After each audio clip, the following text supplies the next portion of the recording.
Assalomu alaykum, hurmatli aziz qarindoshlar. Allohdan sizlarga omonlik, esenlik, xotirjamlik, xushallik tilayman.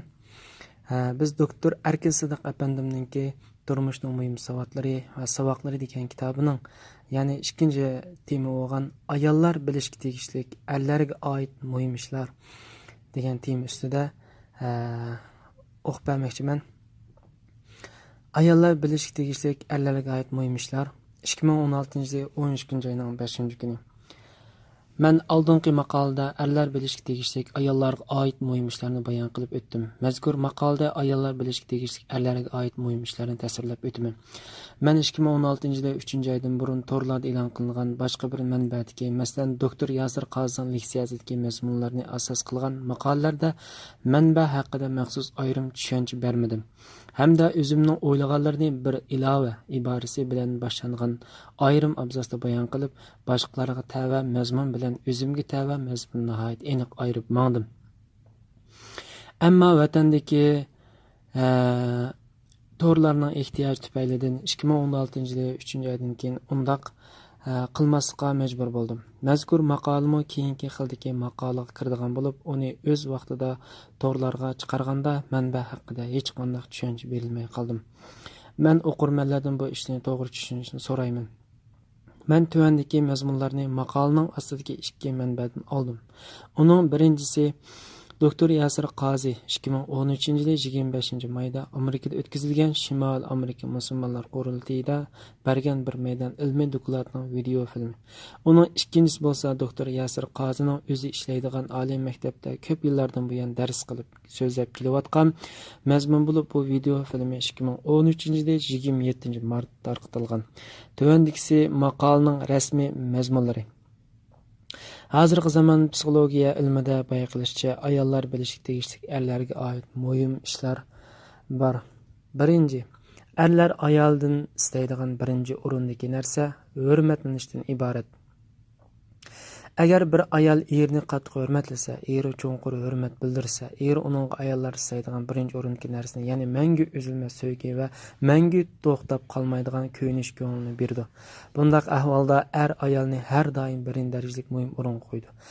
Ayolga har vaqt sizni o'ylab turyapman, sizga ko'ngil bo'lib turyapman, izchil turda sizning o'tingizni kuyayapman degan hissiyatni namoyon qildi. Demak, erlarning istaydigani hurmat. Erlar hurmatga erisha olsa, ondan ayolga sevgi berdi. Ayolni har vaqt qadrlaydi. Ayolga har vaqt ahamiyat berib, uning davomli kuyinadi. Ayolni qattiq so'ysa, ayolga qattiq ko'ysa, uningga javoban ayol erini cho'nqur hurmatlaydi. Qur'onda mundaq deyilgan: erlar ayollarning homilidir. Bu Allohning ularning ba'zidan, ya'ni erlarni kuch-quvvat, g'azotga chiqish qatorliq jihatlarda ayollarni ortiq qilganligidir va erlarning o'z pul mollarini sarf qilganligidir. Ya'ni ayollarning nafiqasi erlarning zimmasiga yuklanganlikdir. Bu so'zning ma'nosi ayol munosabatida erlar boshqaruvchi o'rinda turdi degandan iborat. Erlarga ashundoq o'rin berilganda ularmo ayolga kuyinadi. Bu haqda Buxoriy bilan Muslimda bir kuchlik va dongli hadis bor. Uningda mundaq deyilgan: Muad ismli bir ayol Suriyaga berib kelib, Payg'ambar alayhisalomning masjidiga kirgan hamon u yerda yugunib o'tirib, Payg'ambarimiz sollallohu alayhi vasallamga bosh urib ta'zim qiladi. Buni ko'rgan Payg'ambarimiz sollallohu alayhi vasallam uningdan: "Ey Muad, nima ish qilyapsan? Kim seni menga ta'zim qilishga buyurdi?" deb so'raydi. Ma'ud Payg'ambarimiz sollallohu alayhi vasallamga mundaq javob berdi: "Men hozirla Suriyadan qaytib keldim. U yerga borganimda u yerdagi kishilarning hurmat nuqtasidan Robbiga ta'zim qilganligini ko'rdim. Shuning bilan u Robbaylarga qaraganda siz texnik kuchli, hurmatga loyiq deb o'ylab, hozir sizga ta'zim qildim." Shu chaqda Payg'ambarimiz sollallohu alayhi vasallam mundaq deydi: "Alloh bir insonning yana bir insonga ta'zim qilishini cheklagan. Agar Alloh shundoq ishga yo'l qo'ygan bo'lsa, men erlarga bo'lgan hurmati va mas'uliyati nuqtasidan ayollarni erlarga ta'zim qilishga buyurgan bo'lardim. Bu yerdagi ta'zim hurmatni bildiradigan ta'zim bo'lib, bu voqeadan biz mundaq bir ishni bilib olaymiz. Ayollar erlarni hurmatlash kerak. Shu chaqda ular erining sevgisiga, qadrlashga va kuyunishga erishalaydi. Ayollar erini hurmatlagan va eriga mendan va oiladan xabar oladi deb ishongan vaqtda erlar haqiqatanmi shunday qiladi. Haqiqatanmi ayoldan va oilasidan yaxshi xabar oladi. Ayollar oiladagi boshliq bo'lishga urinmay, eri bilan hukmronlik o'rin talashmay, eriga ishonmay va eri qilgan har bir ishdan gumonlanib yurmay va davomli turda erini boshqarib turmaganda, uning aksicha har vaqt eriga ishonganda erlar ayollarga ko'nadi. Ayolga nisbatan romantik hissiyat namoyon qiladi va ayolni qadrlaydi. Bir ayolning eri bir haqiqiy er bo'la olgandala ondan xotiniga bir ayol kishiga muomala qilgandek muomala qiladi. Bir ayol eriga nisbatan bir erga muomala qilgandek muomala qila olgandala ondan u er o'zini bir erkakdek hisoblaydigan bo'ladi. Erni hurmatlash tuvandagi bir qancha jihatlarni o'z ichiga oladi. Birinchi, erning bilimiga va hukmiga hurmat qilish. Agar eringiz bir ish ustida bir qaror olgan bo'lsa, uningdan gumonlanib yurmang. Eringizga sen unchalar aqlli emas, qo'lingdan unda ish kelmaydi deganga o'xshash ko'z qarashda bo'lmang. Eringizga bir kichik bolaga muomala qilgandek muomala qilmang. Masalan, eringiz mashina haydab etib bir yo'lga kirdi. Siz ko'nglingizda erim xato yo'lga mangdi deb hukm chiqarib, eringizga siz xato yo'lga mangdingiz, bu yo'l bizni bordigan yerimizga aparmaydi deysiz. Bu chaqda eringiz mushu to'g'ri yo'l. Men nega ketayotganligimni bilib turibman deydi. Bu yerda yuz bergani qandaq ish? Bu yerda ayol erining boshliqlik o'rniga jang e'lon qildi. Erining hukmidan gumonlandi, eriga ishonmadi. Bundaq ahvolda er bir bas munozara qilg'uchi aylanadi. Hamda ayolga sen uni qilgan, sen buni qilgan deb ayolning qusur tepishga tirishadi. Shunglashqa, agar eringiz sizdan bir maslahat so'ramaydi ekan, bundaq vaqtlarda siz hargizmi unga yo'l ko'rsatmang. Agar ayolning gapi rost bo'lib, er xatolashgan bo'lsa-chi, buning javobi amni chiqadi. Ikkinchi, eringizning xatolashiga va o'z xatoliqdan tajriba saboq yekilishiga yo'l qo'ying. Agar eringiz qarorni o'zi elib xatolashadi ekan, u hech kimdan og'rinma olmaydi. Agar siz olgan qaror xato bo'lib chiqar ekan, eringizning siz bilan bo'lgan jidalning oxiri uzilmaydi. Shunglashqa eringizning xatolashiga va o'z xatoliqlaridan tajriba saboq yekilishiga yo'l qo'ying. Hargiz eringizning opsining rolini elib olmang. Hech qanday o'ziga bir apiliq salohiyatida turib muomala qiladigan ayol bilan to'y qilishni yoki uy tutishni xohlamaydi. Uning uchun o'zining opsi yetib ashadi. Hech qanday ayolning o'ziga leksiya so'zishni, o'ziga tarbiya qilishni va o'zini qo'rqitishni yoqtirmaydi. Erni faqat uning opsili qo'rqasi bo'ladi. Onalarning bir qism alohida huquqlari bo'lib, u huquqlar kelinigimi belgilangan emas.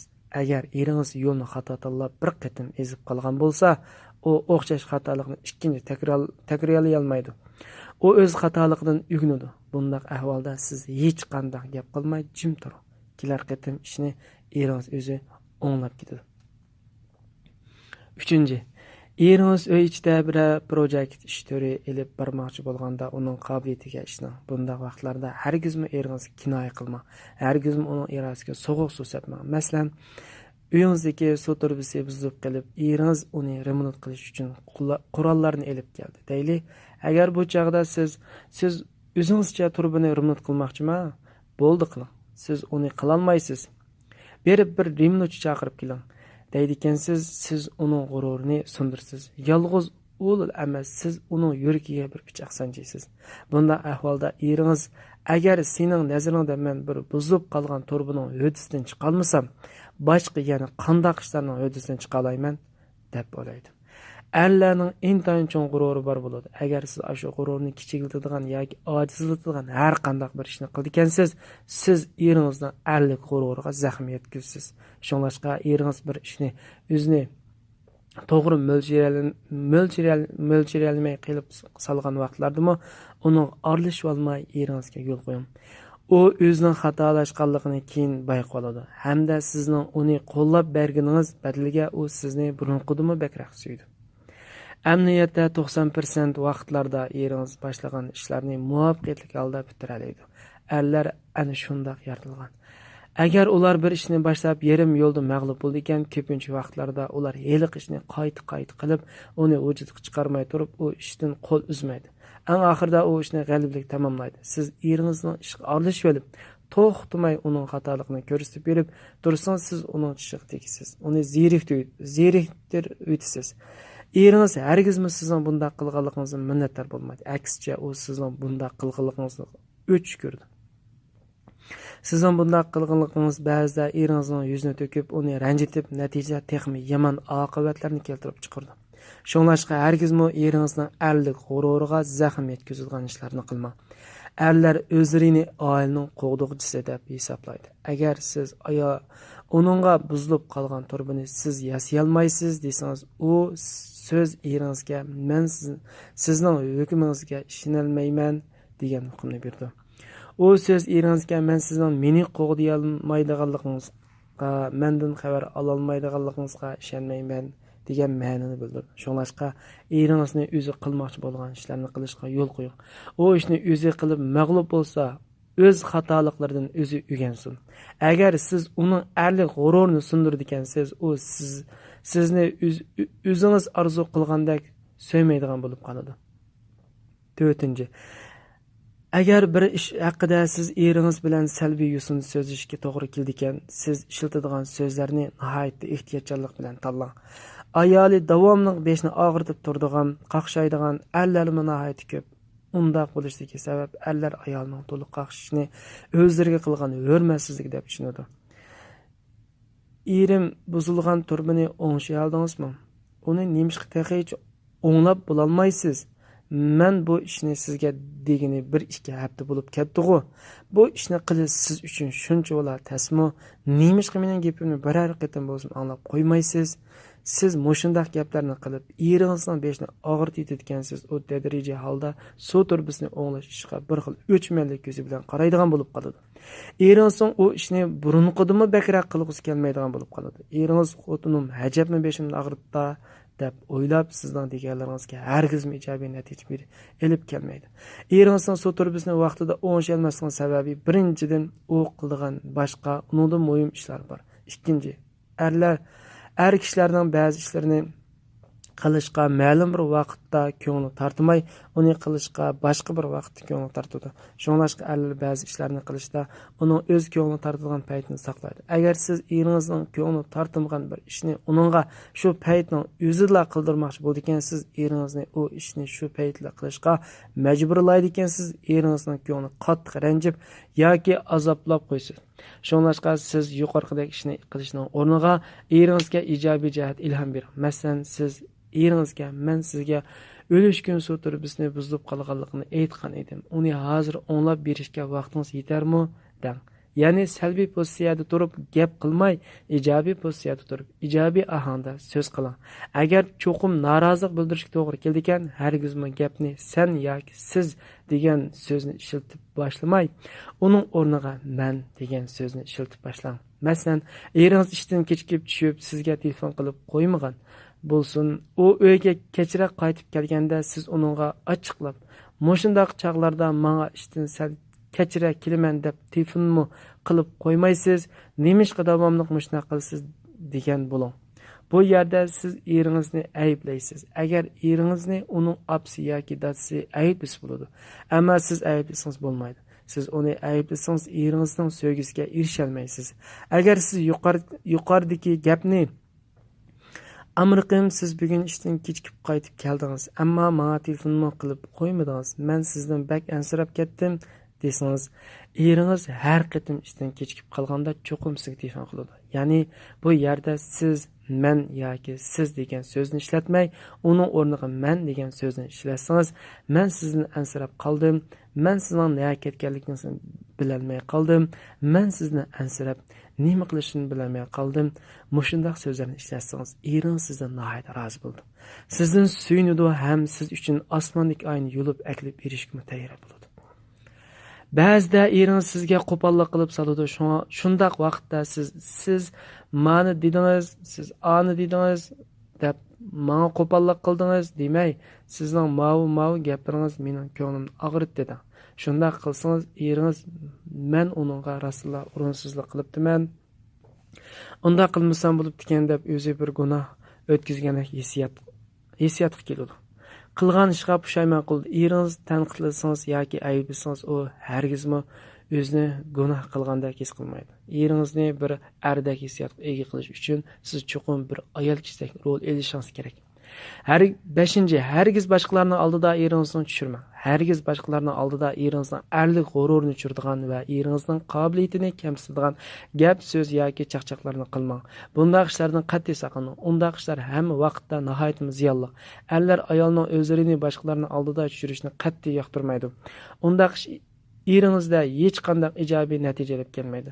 Siz eringizning boshqalarning oldida o'z turqingizni kamsitishni yoqtirmaysiz. Eringizning boshqalarga xotinim oldingi bayram jarayonida jiq yavilib bir oz samirib ketdi deyishni yaxshi ko'rmaysiz. Erlarning g'urur ayollarnikidan texmi sezgur keladi. Agar eringizni bir ishda boshqalarning oldida kamsitgansiz, siz uning g'ururini zaxmlantirsiz. Uning o'rniga boshqalarning oldida eringizni maqtang. Kelar qatim eringizning ota-onasi uyingizga kelganda eringizni ularning oldida maqtang. Ularning oldida erim uyini nihoyat ratlik tutadi deng. Shunda qilsangiz eringizning ota-onasi kelgandan keyin eringiz uyini burunqidan bakrak ratlik tutadigan bo'lib ketadi. Bu ijobiy rag'batlantirish bo'lib hisoblanadi. Bir erga o'zining ayoli hurmat qilmaydi ekan, uningdan boshqa hech kim hurmat qilmaydi. Shunlashqa buni har bir ayol cho'qim esda tutish kerak. Ikkinchi, erlar ayoldan xabar oladigan qilib yaratilgan. Erlarning tabiiy xususiyati ayolni qo'g'dash, erlar ayolni qo'g'dash va oilasining kerakli odami bo'lishni istaydi. Bizning dinimizda erlardan ayoldan xabar olish talab qiladi. Bu ahvol erlarning tabiiy xarakteriga mos keladi. Shunlashqa erlar ayoli va oilasidan xabar ola olsa, g'alaba qozonganlik tuyg'usiga va o'zining faxrlanish hissiyotiga erishadi. Erlar ayolni o'ziga beqinlik qilish, oilasi ehtiyojli narsalar bilan ta'min etish va oilasini yo'lab turishni istaydi. Shunlashqa er kishi bo'lishqa bir simovli ailasi uchun qattiq tirishib ishlashdan iborat. Ba'zida ayollar sen har kuni bak uzun ishlab ketyapsan, uyda ancha turmayapsan, uy bilan ancha ko'ring bo'lmayotdi, uyga azroq kuyinmayapsan deb erdan norozi bo'ladi. Amniyatda eringiz oilaga kuyinganlik uchun qattiq ishlaydi. Hargizmi oilasi kuyinganlik uchun emas, eringiz oilasini yaxshiroq beqish, xizmat o'rnida yuqori o'ringa ko'tarilish uchun ashunda qattiq ishlaydi.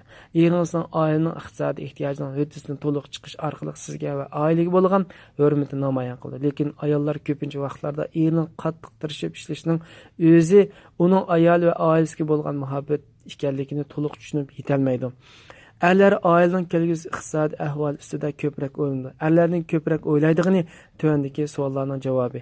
Oilaning iqtisodiy kelgusi qanday bo'ladi? Men o'lib ketsam, ayolim va bolalarim qanday qiladi? Oilamizning iqtisodiy, ya'ni 10 yildan keyin qanday bo'ladi? Bolamiz oliy maktabga kirganda uni o'qish pulini qanday hal qilamiz?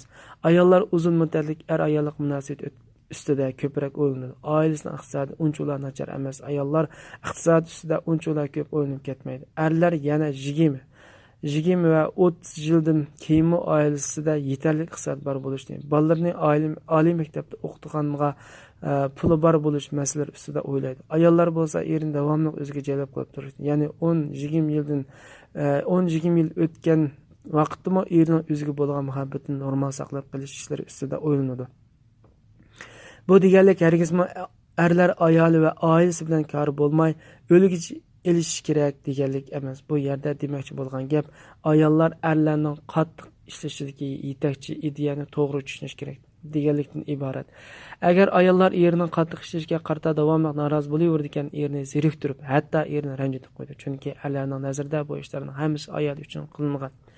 Ammo ayolning nazarida bu ishning o'zi bilan ancha bak munosabati yo'q. Shuning bilan ayol hikoyalarning o'rtasida nihoyat og'ir tushunishmaslik yuz berdi. Erlar uchun ayol va oilasi o'zining xizmati bilan o'xshash darajada muhim. Shuningdek, Erlermi bu noktadan hergiz aslan chiqarib qo'ymaslik kerak. Bir narsa uchun yana bir narsani qurbon qilib o'tmaslik kerak. Ayollarmi bundaq bir ishni bilish kerak. Eringizning xizmati uni ikkinchi xotin emas, bu yerda bir xil raqobat mavjud emas. Eringizning qattiq ishlashi faqat siz uchun, sizning bolangiz uchun hamda siz bilan bir inoq va yaqin munosabatni saqlash uchun. Erlar pul ustida ko'proq g'am yeydi. Shuningdek, siz eringizni to'g'ri tushuning. 3. Jinsiy munosabat erlarga kuch-quvvat ato qiladi. Ayollik jinsiy munosabat yaxshi bo'lganda erlar yangi kuch-quvvatga erishadi. Erlarning jinsiy munosabat maxluqlari ikkanligi hammaga ayon. Dunyodagi hamma yerda barliq erlar o'rtaq holda ifodalaydigan norozilik ayolning o'ziga jinsiy munosabat fursatini yetarli darajada bermaganligi. Bu xil ahvol hamma millat, hamma din va hamma madaniyatlarda o'xshash darajada mavjud. Ayollar jinsiy munosabatni erlar uchun bir xil biologiyalik zaruriyat ekanligini to'liq tushunib yetolmaydi. Erlarning jinsiy munosabatga bo'lgan ehtiyoji yemak, ichmaklik va uxlash qatorlariga bo'lgan ehtiyoji bilan o'xshash emas. Erlarning jinsiy munosabat turmushi o'ngishli mangmaydi ekan, ular osonla tirikadigan, osonla ayoldan qusur izlaydigan va ayol bilan aralashgan urushqini aran turadigan bo'lib qoladi. Buning sababi jinsiy munosabat erlarning hissiyot qulpisini ochadigan ochqich. Erlar jinsiy munosabat qanoat his qilgandala ondan o'zida bir erdak tuyg'uni vujudga keltira oladi. Faqat shu chaqdala ayoli sodir qilgan har qanday kamchilik, yetarsizliklarni abu qilib yetolmaydi. Erlar ayoli bilan bo'lgan jinsiy munosabat turmushida qanoat his qila olmaydi ekan, ayoli sodir qilgan va o'zi o'ylab topgan xatoliklarning hech qaysi afu qilib yetolmaydi. Jinsiy munosabat erlarga ayolning muhabbatini his qildirdi. Shuning bilan erlar ayoliga burunqidan kuchli sevgi beradigan bo'ladi. Erlar jinsiy munosabat turmushida qanoat his qilganda o'zi dunyodagi har qanday ishni qilib o'tishga tayyor bo'lgandek his qiladi. Erlar jinsiy munosabat orqali o'zida bir erga loyiq jismoniy kuch borligini haqiqiy turda his qiladi. O'zining erkinligini haqiqiy turda his qiladi. Ayollar eriga yetarli darajadagi jinsiy munosabat fursatini yaratib berib, erining jinsiy munosabatga bo'lgan ehtiyojini to'liq qondirib turdi ekan, uning eri o'zini bir to'liq erdak his qilib, o'zida boshqacha kuch-qudratga ega bo'ladi. Shuning bilan o'zi butun dunyoni o'ziga bo'ysundira oladigan bir xil iroda hosil qiladi. Nihoyat zo'r darajadagi xushalik va rozilik ega bo'lib, turmushdagi nurg'un g'am andishlarini va ko'ngilsizligini unutib ketadi. Agar uning aksi jinsiy munosabatda ayol kishi erini rad qildi ekan, u holda men o'zimning xotinimga bir bo'la olmasam, qandoqmi boshqa dunyoga bir bo'lay deb o'ylaydi. Ayollarning jinsiy munosabatda erini rad qilishi erlarning irodasini so'ndiradigan eng kuchli omil bo'lib hisoblanadi. Shunglashqa bizning dinimizda bir ayolning jinsiy munosabat erini rad qilishi cheklangan. Bu yerdagi rad qilish erining erkinligini rad qilish bo'lib qoladi. Bundaq rad qilish bir ayolning eriga qilgan eng cho'ng hurmatsizlik bo'lib hisoblanadi. Tushkunlashish kasallik giribtor bo'lib qolgan erlarning xili ko'p ayolni jinsiy munosabat o'zi rad qilish tufaylidan shundoq bo'ladi. Ammo ayollar jinsiy munosabatni rad qilish erining turmushda qanchalik og'ir kirisini paydo qilganligini tushunib yetolmaydi. Erlar o'zidagi jinsiy munosabat bilan munosabatlik masalalarni bir qutining ichiga qachilab mangdi. Ular o'zlaridagi undaq masalalar haqida osonlikcha boshqalar bilan paranglashmaydi. Shuningdek, ayollar eri bilan bo'lgan munosabatning nima uchun nacharlashib qarab ketayotganligini tushunolmay qoladi. Erlar uchun ayoli bilan bo'lgan jinsiy munosabat normal davomlashmay, bir og'iz masalaga aylanib qoldi ekan, ba'zi erlar nihoyat tezda ajrashib ketadi. Jinsiy munosabat normal davomlashmaydigan erlar davomli ayoldan qusur izlaydigan bo'lib qoladi. Ayoli sodir qilgan har bir masala eriga 10 has yoki 100 has og'ir masala bo'lib ko'rinadi. Ba'zida erlar ayolning masalasini o'zi o'ydirib chiqirdi. Uning aksicha erlar u munosabat joyida mangdi ekan, erlar ayolning boshqa nurg'un yetersizligi, masalan, tamsiz tomoq, vaqtida buyurilmagan, yuyilmagan kir va qalaymaqon tutilgan uy qatorliqlar ozroqmi parvo qilmaydi. Shuningdek, ayollar erining jinsiy munosabatga bo'lgan ehtiyoji yolg'iz biologiyalik ehtiyoji bo'lib qolmasin, u yana psixologiyalik ehtiyoj ekanligini to'liq tushunib yetish kerak. Bu ahvol hozir zamon psixologiya ilmida to'liq jazmlashtirilgan. Erining jinsiy munosabatga bo'lgan talabni rad qilish ayollarning men uchun sen bir emas, men uchun sening bir bo'lishingga salohiyatning to'shmaydi degani bilan o'xshash. Agar eringiz sizga bir bo'la olmasa, u qandoqmi boshqa dunyo uchun bir bo'la olsin. 4. Erlarni hamma ayollar jalb qiladi. Ayollar hammasi erlarni tabiiy holda o'ziga jalb qiladi. Bir yoki bir qancha ayollar emas, hamma ayollar erlarni jalb qiladi. Nihoyat baxtli ayollik turmushni yashayotgan erlar hamda ayoliga o'lgich kuydigan erlarnimi boshqa ayollarning hammasi jalb qiladi. Erlar ana shundoq yaratilgan, shundoq xarakteri hamma erlarga tabiiy holda ato qilgan. O'zining ayoli ajoyib go'zal, o'zining ayoli ajoyib kelishgan va o'zining ayolini intayin yaxshi ko'radigan erlarningmi boshqa ayollar o'ziga jalb qiladigan sizning eringiz sizga butun qalbi yoki butun yuragi bilan kuyish mumkin, ammo uning mingsining bir parcha va uning ko'rish quvvatining bir qismi boshqa yuzlagan minglagan va 10 minglagan ayollar jalb qilib turdi. Ayollarning turqiga kelganda erlarning ko'rish quvvati ayollarnikiga zotli o'xshamaydi. Bir ayol bir erga kirganda uydagi boshqa ayollar darhol uning sumkasining qanchalik hashamatli ekanligini, uning kiyimining va oltin ziynatining qanday ekanligini diqqat qilib, ko'ngillarida shularni baholaydi. Ammo u ayollar yeliq ayolning uchsidagi kiyim uning badanidagi naqadar ching yeb turayotganligiga, uning kiyimida badanning shakllari qancha ko'rinib turayotganligiga va u ayolning badanining qancha qismi ko'rinib turayotganligiga ancha diqqat qilmaydi. Ammo uyga kirgan yeliq ayolga uydagi erlar qaraganda ular u ayolning ustidagi kiyim qanchalik ching ekanligini, uning badan shakli qaysi darajada bilinib turayotganligini, u ayolning badanining qaysi qismi kiyim bilan yepilmay ko'rinib turayotganligiga diqqat qildi. Erlarmi u ayolning sumkasi, kiyimi va oltin buyumlarining qanday ekanligiga va ularning qimmat arzonligiga asosan diqqat qilmaydi. Shu ayolga qarayotgan erlarning qanchalik dindor va qanchalik axloqli bo'lishidan qat'iy nazar, har bir erning kalasida yeliq ayolga yana bir qatim qarab olish istiki bilan o'zining axloqini saqlab, uni qarmay o'zini kontrol qilib turish o'tirsa jiddiy kurash yuz berdi. Har bir er ana shunday tabiiy xarakteri bilan yaratilgan. Mayli bir er to'y qilgan yoki bo'ytaq bo'lsin, yosh yoki yashangan bo'lsin, uning yuqoridagi xarakteri tabiiy holda bor bo'ladi. Hamma erlar bir chiroyli ayolga yoki ayollarning chiroyli badanlariga ko'z yugurtish nihoyat zo'r huzur oladi. Erlar bir yerga jiddiy ish bilan ketib o'tib, yo'lda maxsus chiroyli ayollarni izlab yurimizmi, ko'z oldida biror chiroyli ayol paydo bo'ldi-ekan, erlarning kallasida yeliq ayolning ko'rinishi sezmay paydo bo'lishga boshlaydi. Ya'ni bunday ishlar erlar uchun maxsus tirishchilik ko'rish orqali emas, balki o'zligidan o'zi sezmayla yuz berdi. Bir qo'lda ayolning qo'lini tutib mengayotgan erlarning kallasining bir qismida uning atrofidagi ayollarning ko'rinishi namoyon bo'lib turdi. Erlar uchun boshqa ayollarga diqqat qilmay yashash intayin tezga tushadigan bir ish. Uni oz degandek erlar uxlaganda kunduzi ko'rgan ayollarni tushida ko'radigan ahvollarim davomli yuz berib turdi. Odatda yosh yigitlar minglarga qizlar haqidagi xiyollari har 2-3 minutda bir qatim kelib turdi. Bo'ytaq yigitlar uchun ma'lum bir vaqt oralig'ida qizlarning xiyoliga kirgizmay, butun zehnini boshqa ishlarga markazlashtirib o'tish oson mumkin emas.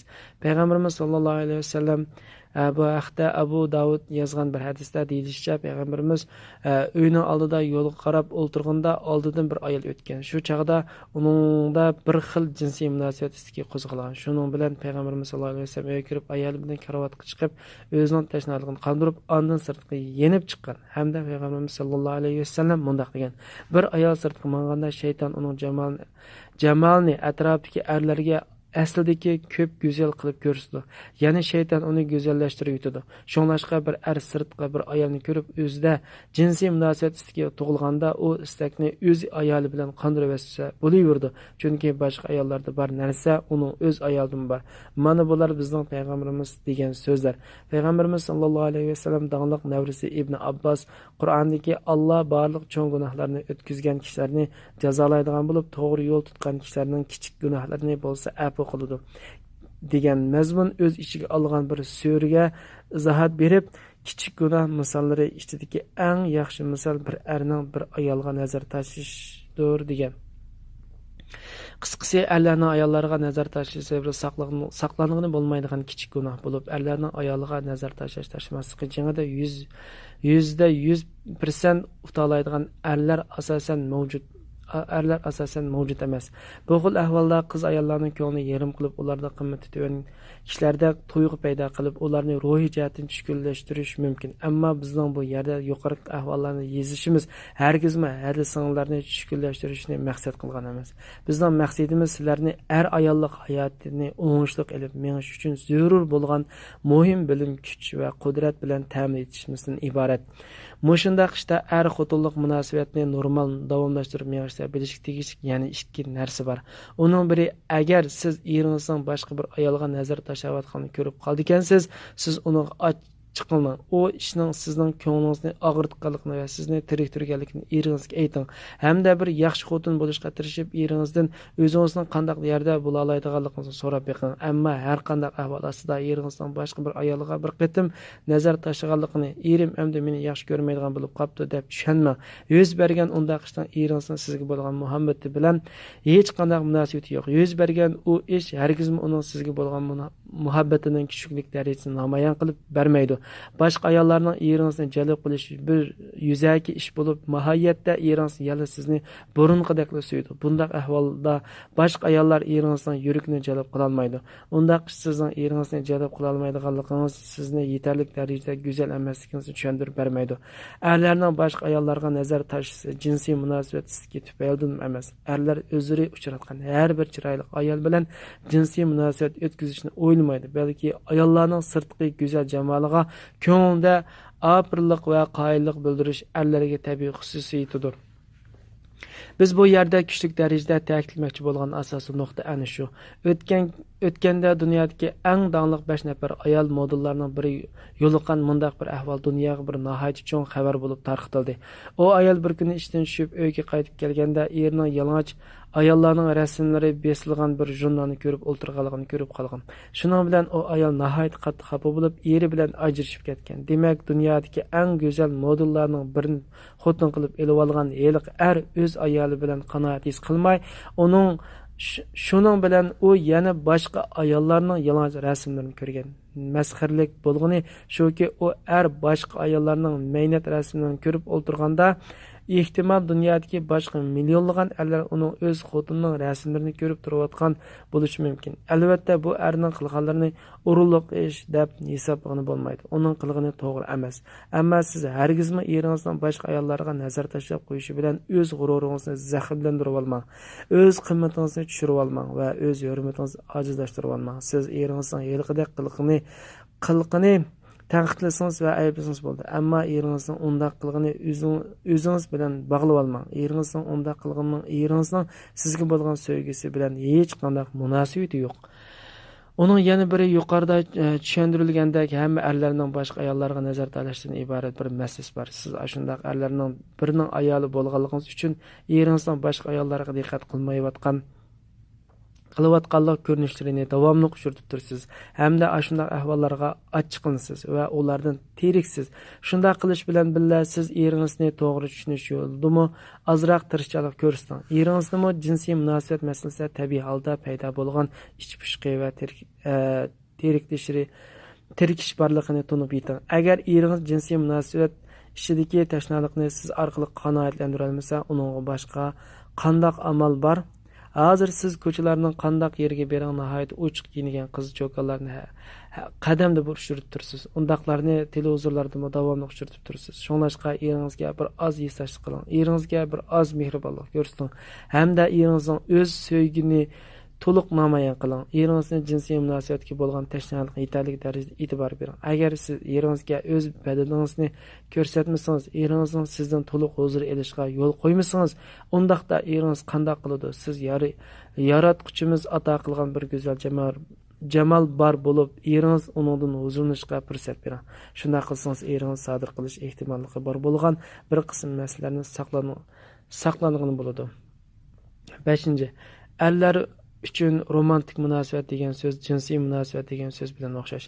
Erlar ayol kishi bilan bo'lgan romantik munosabatni istaydi. Ammo ularning unda qilishligi sabab romantik munosabatni jinsiy munosabat palasiga chiqishdan shutsiz qilishdan iborat. Erlar uchun romantik munosabat bilan jinsiy munosabat chambarchas bog'langan. Erlar ayollarga biroz sovg'a berish yoki shunga o'xshash boshqa bir ishni qilib, boshqalarning berishning ayollar tushunchasidagi ahamiyati asosan tushunmaydigan bo'lib, ular ayolga yoki bir ayolga ma'lum bir sovg'atni taqdim qilish orqali uning bilan jinsiy munosabat qilish maqsadiga yetishni o'ylaydi. Shundoq ma'nidan elib aytganda, erlar uncha romantik emas desa, chekdan oshirib o'tganlik bo'lmaydi. Bir ish ustida bir qatim ilmiy tekshirish elib berilgan bo'lib, tekshirish qatnashgan mutlaq ko'p sondagi erlar mening bir romantik er bo'lgan bor degan. Shundoq bo'lib turug'liq, nima uchun erlar bir romantik er bo'lish haqida shunchalar bilimsiz keladi. Amniyat erlar bu ishda unchalar bilimsiz emas bo'lib, erlarning romantik bo'lmasligidagi eng muhim yoki birinchi o'rinda turadigan sabab ular o'zlarining romantik bo'lish yo'lidagi tirishchanlikning ayol kishi tarafidan rad qilinishi, masxara qilinishi, zanglik qilinishi yoki e'tiborga ilinmasligidan nihoyat ansiraydiganligidan iborat. Boshqacha qilib aytsa, erlar o'zlarining romantik bo'lish yo'lidagi urinishlarining muvaffaqiyatli bo'lmay qolishidan to'liq ansiraydi. Shuningdek, ayollar erining romantik bo'lish o'rniga ish harakatlariga alohida diqqat berishi va unga muvofiq muomala qilish kerak. Masalan, siz eringiz bir oqshomni nihoyat romantik o'tkazmoqchi bo'lib, sizni sirtdagi bir yaxshi restoranga olib mehmon qilish qatorliq bir qator ishlarni planlagan bo'lsin. Agar siz shu restoranga berib oldingizga akelgan tamoqni yaratmay, oshpazni tanqid qilgansiz, sizning eringiz sizning hali qilganligingizni, men bu romantiklik kechini degandek qamlashtira olmadim deb tushunadi. Agar eringiz sizni bir kinoga olib borgan bo'lib, siz u kinoni yaratmasangiz, uning eringizga bo'lgan ta'siri yuqori bo'ladi. Bu yerda siz eringizni yaratmasga urinadi ekansiz, ammo eringiz bir ishni ana shunday tushunib qoladi.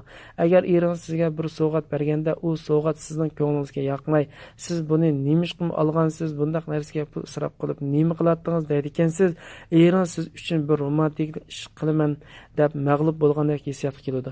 Qisqasi, erlar ayolga ma'lum bir romantik ishni qilib berganda, u ayolning o'zi qilgan ishni nihoyat yoqtirishni va uningga nihoyat xushal bo'lishni hamda o'ziga boshqacha yaqinlik qilishni istaydi. Shuningdek, shu kuni oqshomgi karavotdagi ishnimi yuz berish umid qiladi.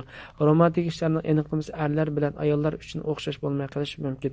Masalan, bir ayol uchun uyda yaxshi tamoqdan birini etib, tamoqchiga shamlarni yoqib qo'yib, eri bilan bo'lgan qizg'in paranglar ichida u tamoqdan bahramlanadi.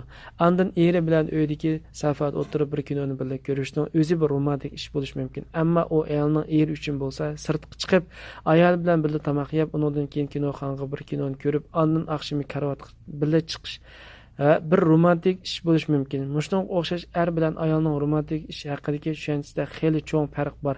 Er bilan ayol o'tirsidagi mushunday o'xshamaslik masalasini hal qilishning eng yaxshi usuli er xotin ikkalan obdan paranglashib, qarshi tarafning romantik ish tushunchasini bilishdan iborat.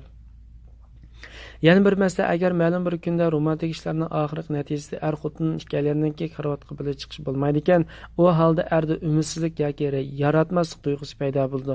Bu ahvolmi erlar bir xil jinsiy munosabat maxluqlari ekanligini tushuntirib berdi. Shuning uchun erlarning romantik ish yo'lidagi tirishchanligi er xotin ikkalarining karavotdagi ish bilan mukofotlangani yaxshi. Agar biz yuqoridagi tushunchalar asosida g'arbning madaniyatiga qarab boqadigan bo'lsak, er o'g'illarning nima uchun oqshomgi xotin qizlarni tamoq olishga shunchalar kuchaydiganligini bilamsiz. Amerikaning bir kinosida bir o'g'il bir qizni oqshomgi bir choyxonaga olib qahva olib berdi. Qahvani ichib bo'lgandan keyin yigit u qizni o'zingizning yatqiga olishga urinadi. U qiz unmasa, undaqda menga yilqi qahvaning pulini to'layotgan bo'lsangiz deydi. Bu bir sal uchuq chiqqan ahvol, ammo g'arbda shunday ishlar xeyli ko'p uchratqani bo'ladi. Qisqasi, agar eringiz sizga bir romantiklik ishni qilib berganda, siz uni yaratmaydi ekansiz, u sizning nihoyatda cho'ng xatoligingiz bo'ladi. Yuqorida tilga ilingandek, erlarning g'urur ayol kishining tanqidi oldida intayin ojiz keldi. Agar eringiz sizga bir romantik ishni qilib berdi ekan, siz uningga cho'qim boshqacha yaqinlik qiling. Ba'zida siz eringizni tanqidlash yuzidan degan bir qancha eg'iz gap ikkinlarning o'tirisiga romantiklik munosabatdan bir qancha yil uzib qolishga sababchi bo'lib qolishi mumkin. 6. Chiroyli bo'lishga intilish o'zi bir xil go'zallik. Erlar ayolning badani yangi to'y qilgan vaqtga qaraganda sal yo'g'inab qolganligiga asosan parvo qilmaydi. Ammo ular ayolning chiroyli ko'rinishga urinmayotganligiga alohida diqqat qiladi. Ayollarning atir ishlatib, yuzga grim qilib va chiroyli kiyimlarni kiyib, shu orqali chiroyli ko'rinishga tirishmayotganligiga nihoyat ahamiyat berdi. Erlar asosan ayolni boshqa ayollar va oliy darajadagi ayol modellar solishtirmaydi. Erlar asosan o'zining ayolining badan qurilishiga rozi bo'lib o'tadi. Ammo ayol o'zi xabar olmaganda va o'zining tashqi qiyofasini o'nglab yurmaganda erlarning ichi pishib, ularning ko'ngli yerim bo'ladi. Ayollar bir ayolning yig'ilishiga va shuningga o'xshash boshqa bir faoliyatga berishdan burun necha soat vaqt sarf qilib, o'ziga g'irim qilib, yaxshi kiyinib, o'zini pardozlaydi. Ammo eri kechda ishdan tushib uyga qaytib kelishdan burun 5 minut vaqt sarf qilib, o'zini ozroq o'nglab qo'ymaydi. Erining oldida chiroyli ko'rinishga ozroq tirishib qo'ymaydi. Bu erlar eng cho'ng darajada norozi bo'lgan bir ahvol.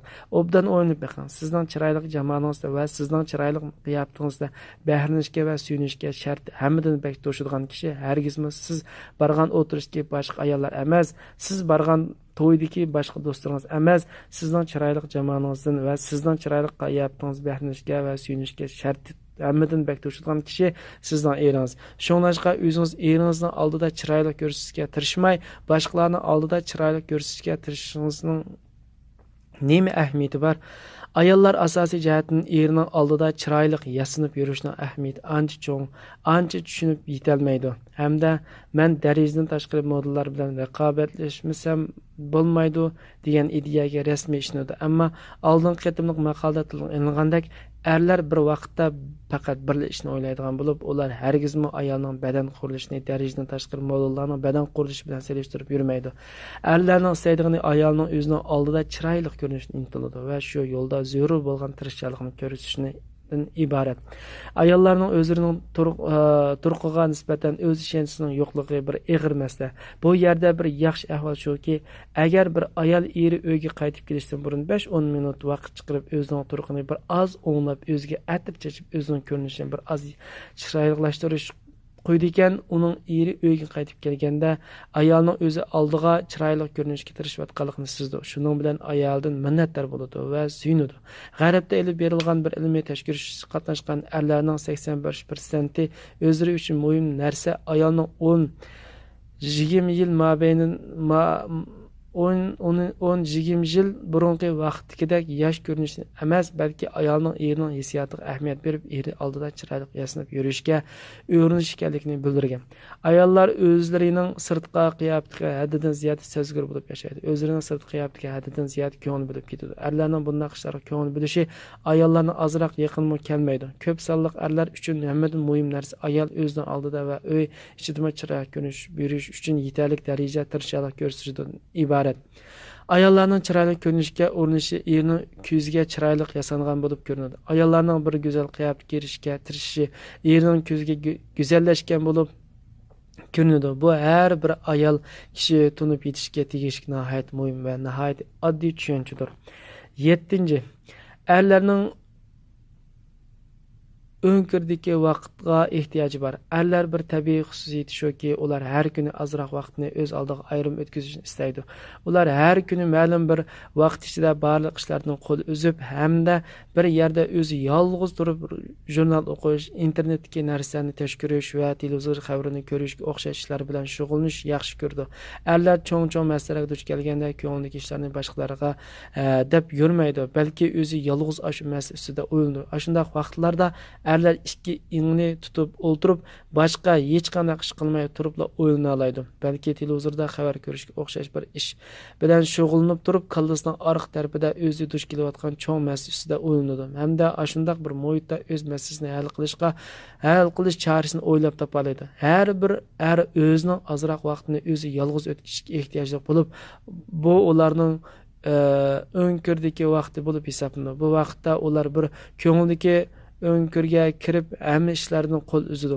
Ayollar erining shunday bir ehtiyojini to'g'ri tushunishdi hamda eri heliq o'nkirga kirib ketganda uningga parakanchilik solmaslik kerak. Erlarmi o'nkirdan chiqib karavotga chiqib uxlab ayol bilan hech qanday vaqtni birga o'tkazmasa bo'lmaydi. Unda qilishning o'zimi bir xil nachar ish bo'lib hisoblanadi.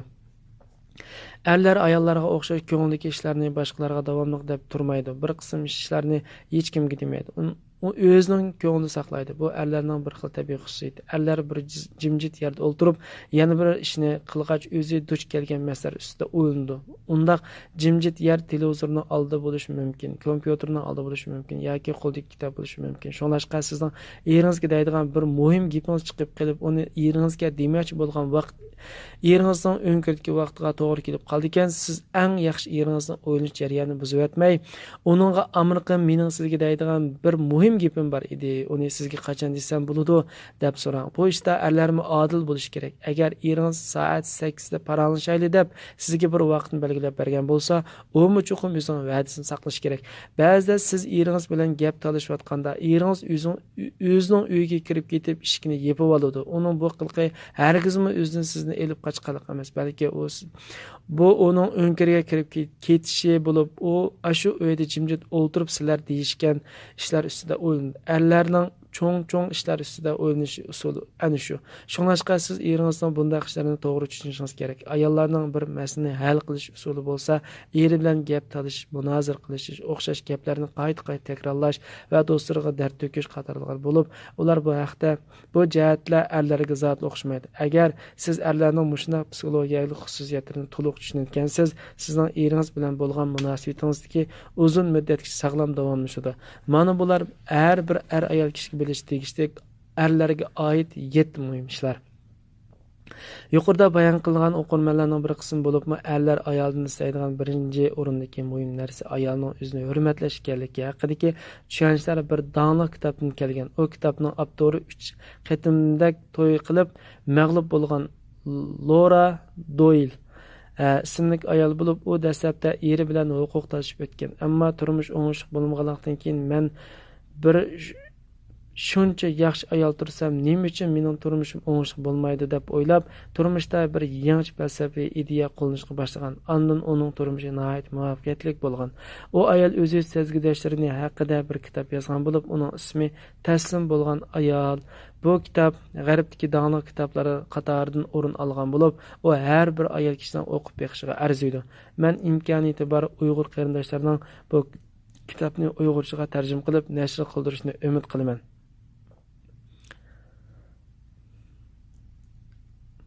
Assalomu alaykum anglovchilar. Vaqt munosabati bilan bugun mishagichi bo'lsin. Xayr, omon bo'linglar. Alloh hammamizni salomat qilsin. Alloh qamanat.